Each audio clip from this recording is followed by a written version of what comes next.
নমস্কার কৃষ্ণপ্রেমী গুণী শ্রোতাজনেরা। ফাগুনি পূর্ণিমায় লাগলো যে দোল, পৌরাণিক প্রেম ও মন্দের উপর ভালোর বিজয়ের সাথে জড়িত এই দোল উৎসব।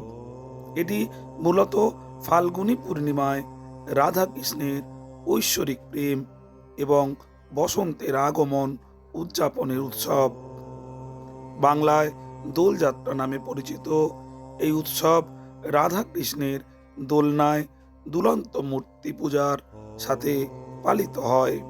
এছাড়া হিরণ্যকশিপুর ওপর নরসিংহের বিজয় বা হোলিকা দহনও এই উৎসবের মূল ভিত্তি। গুণী শ্রোতাজনেরা, দোল উৎসবের প্রধান পৌরাণিক কাহিনীটি হোলিকা দহনের সাথে যুক্ত।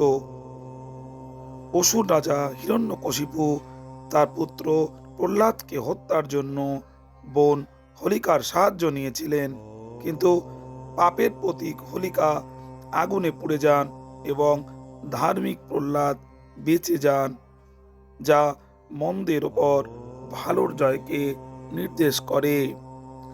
বাংলায় দোলযাত্রা শ্রীকৃষ্ণ ও রাধার প্রেমের উৎসব হিসাবে পরিচিত।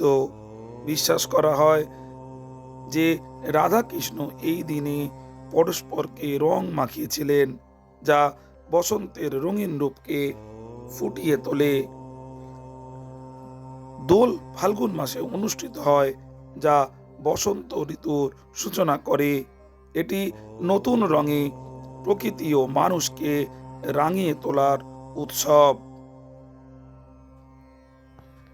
উত্তর ভারতে একে হোলি বলা হলেও পশ্চিমবঙ্গে এটি দোল পূর্ণিমা বা দোলযাত্রা হিসাবে পালিত হয়। শান্তিনিকেতনে কবিগুরু রবীন্দ্রনাথ ঠাকুর এই উৎসবকে বসন্ত উৎসব হিসাবে নতুন রূপ দিয়েছিলেন আপামর বাঙালিকে। ঐতিহাসিকভাবে দোল কেবল রং খেলার উৎসব নয়, বরং এটি রাধা কৃষ্ণের পূজায় নিবেদিত একটি শাশ্বত উৎসব। কৃষ্ণপ্রেমী গুণী শ্রোতাজনেরা, দোল উৎসবে মাতুন, রাধা কৃষ্ণের আরাধনায় ব্রতী হন। ভালো থাকবেন আর শ্রীকৃষ্ণের বন্দনায় দিন যাপন করুন। কলিযুগ থেকে অবশ্যই মুক্তি পাবেন। কৃষ্ণময় ভিডিওটি যদি ভালো লাগে তবে চ্যানেলটিকে সাবস্ক্রাইব করতে ভুলবেন না।